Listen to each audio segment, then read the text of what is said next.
الحمد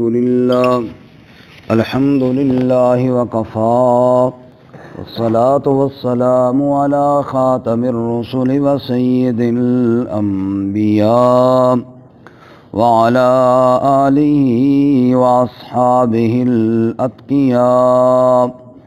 أما بعد فأعوذ بالله من الشيطان الرجيم. بسم الله الرحمن الرحيم. وإذا قيل لهم اتبعوا ما أنزل الله قالوا بل نتبع ما ألفينا عليه آباءنا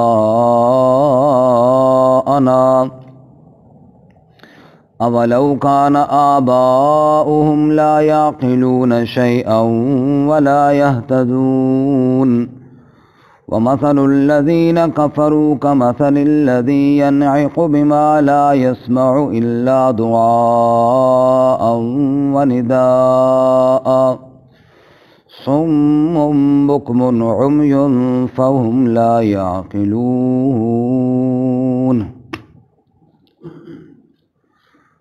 وَإِذَا قِيلَ لَهُمُ اتَّبِعُوا، اور جب کہا جائے ان کے لیے اتباع کرو، ما انزل اللہ، جو اللہ نے نازل کیا ہے، قالوا، تو وہ جواب میں یوں کہتے ہیں، بل نتبع ما الفینا علیہ آباءنا، بلکہ ہم تو اتباع کریں گے اس کی جس پر ہم نے پایا اپنے بڑوں کو. اولو کان آباؤہم، کیا اگر ان کے بڑے ہوں، لا یاکلون شیئا ولا یہتدون، نہ سمجھتے کسی شے کو اور نہ راہ پانے والے. ومثل الذین کفروا، اور مثال ان لوگوں کی جنہوں نے کفر کیا، کمثل الذی، اس شخص کی طرح ہے، ینعق، جو پکارتا ہے، بما لا یسمع، ان کو جو سنتے نہیں ہیں، الا دعاء و نداء، سوائے پکارنے اور بلانے کے. صم بکم عمی، بہرے ہیں، گونگے ہیں، اندھے ہیں. فہم لا یعقلون، پس وہ عقل نہیں رکھتے. سبحان ربک رب العزت عما یصفون وسلام علی المرسلین والحمد للہ رب العالمین. اللہم صل علی محمد وعلی آل محمد کما صلیت علی ابراہیم وعلی آل ابراہیم انک حمید مجید. اللہم بارک علی محمد وعلی آل محمد کما بارکت علی ابراہیم وعلی آل ابراہیم انک حمید مجید.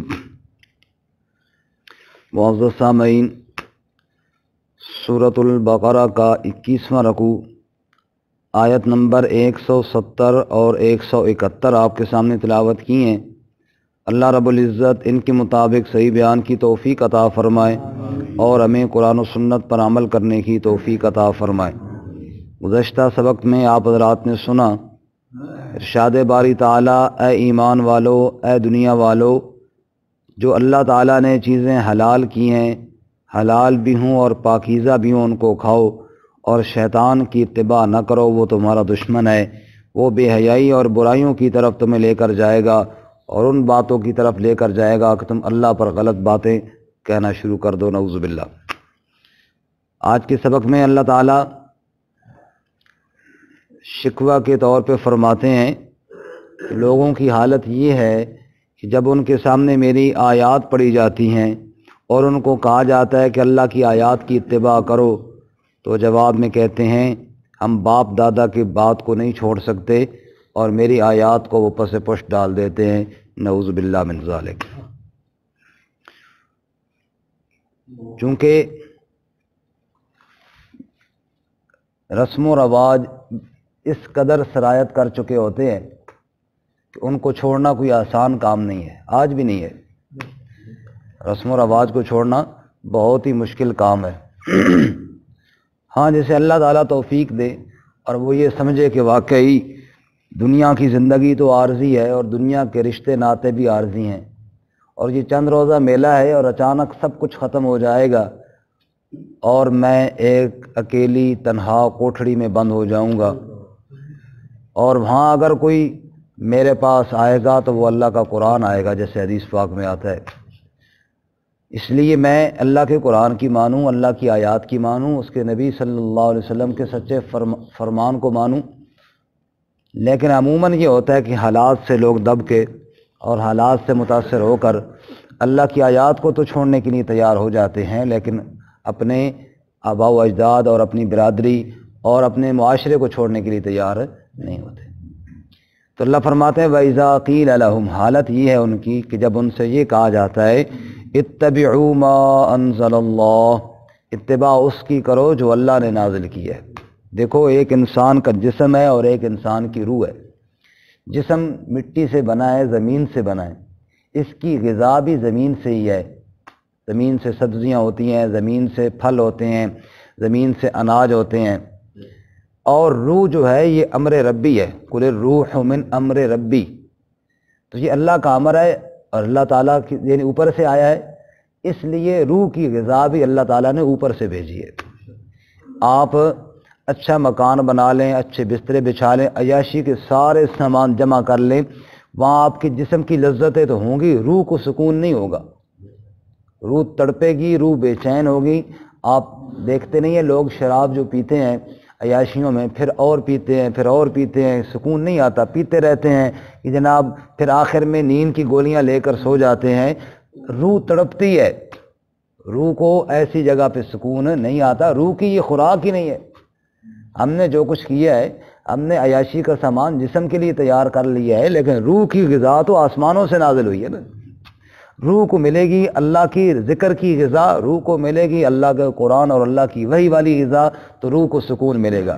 اسی لیے اللہ تعالیٰ قرآن میں فرماتے ہیں الا بذکر اللہ تطمئن القلوب، اللہ کے ذکر کے ساتھ ہی دلوں کا اطمینان ہے اور دلوں کا سکون اسی کے ساتھ ہے، کیونکہ غذا ان کی وہ ہے۔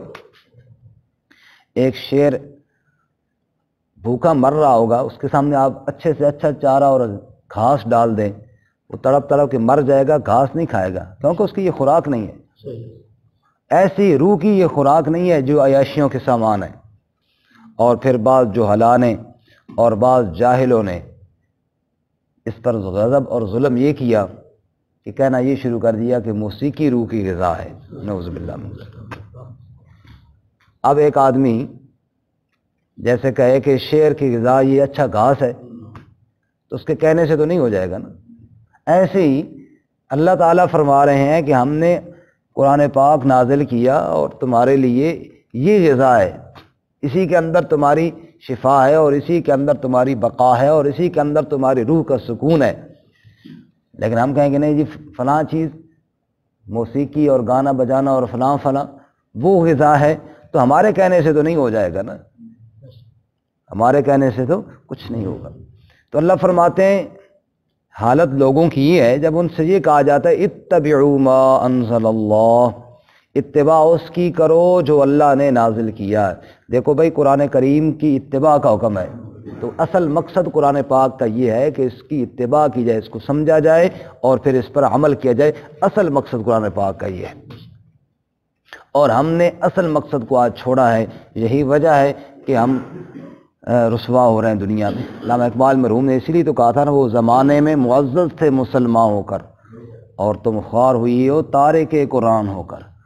تو قرآن کا ترک کرنا یہ ہے کہ قرآن پاک کو سمجھ کر اس پر عمل کرنا چھوڑ دیا جائے۔ تو فرمایا اتباع کا حکم دیا جی ما انزل اللہ، جو اللہ نے نازل کیا۔ تو ان کا جواب آگے یہ ہوتا ہے قالو، وہ کہتے ہیں بل نتبع ما الفینا علیہ آباءنا، بلکہ ہم اتباع کریں گے اس مذہب کی، اس طریقے کی الفینا علیہ آباءنا جس پر ہم نے اپنے بڑوں کو پایا، جو باپ دادا کرتے رہے بس ہم اس سے آگے پیچھے نہیں ہو سکتے۔ اور تقریباً اکثر انبیاء کی دعوت میں یہ بات موجود ہے کہ قوم نے ان کو یہی جواب دیا۔ حضرت سیدنا ابراہیم علیہ السلام اپنی قوم والوں سے پوچھتے ہیں کہ هل يسمعونکم اذ تدعون او ينفعونکم او یضرون، یہ جب تم ان کو آ کر پکارتے ہو کہ ہماری فلاں مشکل ہے، اتنی بات بتاؤ، یہ سن لیتے ہیں تمہاری باتوں کو؟ یہ تم نے گھڑ کے رکھے ہوئی ہیں معبود، یہ کچھ سن لیتے ہیں؟ او ینفعونکم او یضرون، یا تمہیں کوئی نفع یا نقصان دے سکتے ہیں؟ سچی بات بتاؤ۔ قالو، قوم نے جواب میں کہا وجدنا علیہ آباءنا کذالک یفعلون، یہ سن لیتے ہیں یا نہیں سن لیتے، کچھ نفع دے سکتے ہیں یا نہیں دے سکتے، اس بات کو چھوڑو۔ وجدنا علیہ آباءنا کذالک یفعلون، ہم نے اپنے بڑوں کو دیکھا وہ اسی طرح کرتے تھے، بس ہم بھی اسی طرح ہی کریں گے۔ یہی جواب دیا نا ابراہیم علیہ السلام کو، بڑوں کو دیکھا وہ یوں ہی کیا کرتے تھے، ہم بس ایسے ہی کریں گے، باقی ہمیں پتہ نہیں ہے کہ یہ سن لیتے ہیں یا نہیں سن لیتے، یا لمبے چکروں میں ہم نہیں پڑتے۔ مولوی صاحب نے کسی سے پوچھا نا بھائی ارکان اسلام سناؤ، اس نے کہا استاد جی مسلمان میں ضرور ہے لیکن انہیں چکرج میں نہ پیا کر دے۔ اس نے کہا جی ہمیں ان چکروں میں ہم نہیں پڑے کہ یہ کچھ سنتے بھی ہیں یا کچھ دے سکتے ہیں، یہ بس باپ دادا کو دیکھا، دوسری بات ہم نے نہیں کی، بس ہم نے یہی کام کرنا ہے اور آپ کی بات کو ہم نے تسلیم نہیں کرنا۔ حضرت شعیب علیہ السلام کو قوم کیا کہتی ہے؟ وَلَوْلَا رَحْتُكَ لَرَجَمْنَاكَ وَمَا أَنْتَ عَلَيْنَا بِعَزِيزٍ، یہ شعیب شکر کر کہ تو ہمارا رشتہ دار ہے، اگر تو رشتہ دار نہ ہوتا تو ہم تمہیں قتل کر دیتے، پتھر مار مار کے رجم کر دیتے، یہ صرف رشتہ داری کی وجہ سے ہم تمہیں چھوڑ رہے ہیں۔ شعیب علیہ السلام جواب میں فرمایا اراحتی اعز علیکم من اللہ، میری رشتہ داری تمہیں یاد آتی ہے، اللہ کی رشتہ داری یاد نہیں آتی، وہ تمہارا خالق و مالک ہے، اس کی طرف تمہارا کوئی دھیان نہیں ہے کہ جس نے تمہیں نطفے سے انسان بنایا ہے، اس کی تعلق کا تمہیں کوئی خیال نہیں ہے۔ تو یہ قوموں کا جواب ہوتا ہے۔ اسی طرح جب رسول اللہ صلی اللہ علیہ وسلم نے جب دعوت شروع کی، ہم نے کل پرسوں سورہ صاد کی ابتدائی آیتیں دیکھی تھیں، ما سمعنا بہذا فی الملت الآخرہ ان ھذا الا اختلاق، ہم نے اپنے باپ دادا سے یہ بات نہیں سنی جو محمد صلی اللہ علیہ وسلم لے کر آئے، یہ تو باپ دادا کے دین کو چھوڑ رہا ہے، اس لیے ہم نہیں مانتے۔ اور یہی حالت تھی آپ کی برادری کے اکثر وڈیروں کی کہ وہ آپ پر اور نہ آپ کے کردار پر کوئی اعتراض کر سکتے تھے، نہ آپ کی دعوت پر کوئی اعتراض کر سکتے تھے۔ آپ صلی اللہ علیہ وسلم کی دعوت تو دلوں کو چیرتی ہوئی دلوں میں بس جا بستی تھی، لیکن صرف یہی اعتراض، او جی چھوڑو جی، ہم باپ دادا کے دین کو کیسے غلط کہیں۔ اور اکثر مخالفین جب کسی کو بدنام کرنا ہوتا ہے نا تو اس پر الزام بھی لگاتے ہیں، او جی بزرگوں نے نہیں مانتا، باپ دادا کے دین کو چھوڑ گئے۔ فرعون نے موسیٰ علیہ السلام کے سامنے، جب موسیٰ علیہ السلام دعوت لے کر گئے نا فرعون کے پاس، اس نے آگے اسی قسم کا سوال کیا، سورۃ طٰہٰ میں ہے، موسیٰ علیہ السلام اور ہارون علیہ السلام کھڑے ہیں اور فرعون کو دعوت دے رہے ہیں، اور فرعون نے آگے سوال یہ جڑ دیا، فما بال القرون الاولی، فما بال القرون الاولی، وہ جو پہلے لوگ دنیا سے چلے گئے ان کے بارے میں تیرا کیا خیال ہے؟ مطلب یہ ہے کہ وہ تو سارے یہ کچھ کرتے گئے جو ہم کر رہے ہیں اور تو کہتا ہے یہ غلط ہے، اب ان کے بارے میں تیرا کیا خیال ہے؟ یعنی اس کا وہ بڑا چلاک تھا نا، اس کے ذہن میں یہ تھا کہ موسیٰ علیہ السلام کہیں گے وہ تو سب غلط ہیں، لوگ طیش میں آ جائیں گے ہمارے باپ دادا کو غلط کہہ رہا ہے، بس پھر پھڈا بن جائے گا۔ اس بدبخت نے سوال ہی سے نہیں کیا ان کے بارے میں تیرا کیا خیال ہے؟ موسیٰ علیہ السلام نے بڑا خوبصورت جواب دیا، علمها عند ربی فی کتاب لا یضل ربی ولا ینسا، ان کا علم میرے رب کے پاس ہے، نہ اللہ بھولتا ہے نہ اللہ پھٹکتا ہے، تو ان کو چھوڑ تو اپنی بات کر تو ان کو چھوڑ تو اپنی بات کر۔ تو بات یہ ہے کہ ہر بندے کو اپنی فکر کرنی چاہیے کہ اب مجھے کیا کرنا ہے، تو مجھے اللہ کی کتاب سے بڑھ کر میرے پاس اور کوئی اچھی چیز نہیں جس کی میں اتباع کروں، یہ رب کا کلام ہے اور بالکل اللہ تعالیٰ نے اسی طرح جیسے نازل فرمایا اسی طرح ہمارے پاس موجود ہے۔ فرمایا وَإِذَا قِيلَ لَهُمُ اتَّبِعُوا مَا أَنزَلَ اللَّهُ، اور جب کہا جاتا ہے ان کے لیے اتباع کرو جو اللہ نے نازل کیا، قالوا تو جواب میں کہتے ہیں بل نتبع ما الفینا علیہ آباءنا، بلکہ ہم تو اتباع اس کی کریں گے جس پر ہم نے اپنے بڑوں کو پایا، ہم تو اللہ کی آیات کی اتباع نہیں کرتے، ہم اپنے بڑوں کی اتباع کریں گے۔ اللہ فرماتے ہیں تمہارے بڑے کیا چیز تھے جی، اپنے بڑوں کا تعارف تو کرواؤ. نعوذ باللہ وہ کوئی اللہ کے نبی تھے کہ ان کی طرف وہی آتی تھی؟ وہ تو اگر تمہارے بڑے کوئی ایسے ہوتے جیسے بل نتبع ملت آبائی ابراہیم و اسماعیل و اسحاق و یعقوب. یوسف علیہ السلام نے کہا نا میں اپنے بڑوں کی بات مانوں گا جو ابراہیم ہے، جو اسحاق ہے، جو اسماعیل ہے، جو یعقوب. ایسے بڑے ہوں تو پھر تو بندہ سینے پہ ہاتھ رکھ کر کہے نا کہ ہم اتباع کریں گے. بڑے صاحب کو اگر صرف بڑے ہی ہو اس وجہ سے تو پھر تو اتباع نہیں کی جاتی. جیسا کہ ابراہیم علیہ السلام اپنے باپ کو دعوت دیتے ہوئے کیا فرماتے ہیں؟ یا ابت انی قد جاءنی من العلم ما لم یأتک فاتبعنی. بابا جی میرے پاس علم آیا ہے، اللہ کی وحی والا علم آیا ہے جو تیرے پاس نہیں ہے، لہذا فاتبعنی، تو میرے پیچھے چل. تو باپ ہے، بڑا تو ہی ہے، لیکن علم میرے پاس ہے اس لیے تو میرے پیچھے چل. دیکھو نا بندے جا رہے ہوں دیہاتوں میں، اکثر ایسا ہوتا ہے کہ اندھیرا ہوتا ہے، رات کو جا رہے ہوتے ہیں 8-10 بندے، یہاں بھی ہوتا ہے، تو ایک آدمی کے ہاتھ میں ٹارچ ہوتی ہے اور عموماً بچے کو پکڑائی جاتی ہے، چھوٹا بھیا یہ تیری ڈیوٹی ہے. باقی سارے اس کے پیچھے چلتے ہیں یا نہیں چلتے؟ اب بڑا کہے کہ میں تو ادھر جاؤں گا کیونکہ میں بڑا ہوں، میں اس کے پیچھے کیوں چلوں؟ جائے گا نا، گرے گا یا نہیں گرے گا؟ جس کے ہاتھ میں روشنی والی چیز ہے نا اسی کی اتباع کرے. اور علم جو ہے یہ روشنی ہے، علم وحی کا کیا ہے؟ یہ روشنی ہے. اب جس کے پاس وحی کا علم نہیں ہے، وہ صرف بڑا ہے، تو اس کے پیچھے چلنے کی ضرورت نہیں ہے، ورنہ وہ خود بھی گرے گا اور جناب دوسروں کو بھی گرائے گا. تو یہی بات اللہ تعالیٰ سمجھا رہے ہیں. فرمایا اولو کان آباؤہم، اگر ان کے بڑے ایسے ہوں کہ لا یاکلون شیئا، وہ نہ سمجھتے ہوں کسی شے کو، ولا یہتدون، اور نہ وہ راہ پر ہوں، نہ سیدھی راہ پر ہوں، نہ علم کی کسی بات کو جانتے ہیں اور سمجھتے ہوں، تو پھر بھی ان کی بات مانیں گے.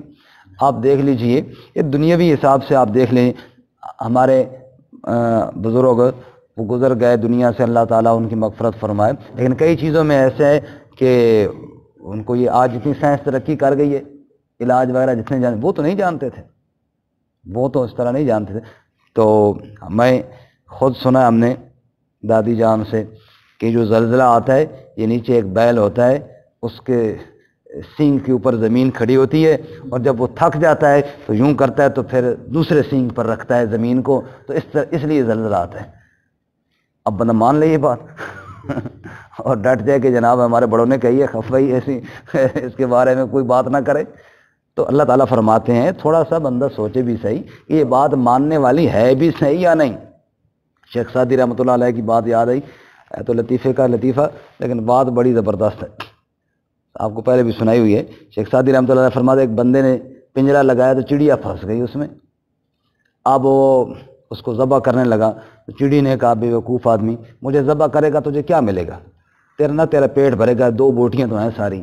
اگر تو مجھے چھوڑ دے تو میں تجھے پتے کی باتیں بتاؤں گی، حکمت کی باتیں، 3 باتیں بتاؤں گی، ساری زندگی تیرا فائدہ ہوگا.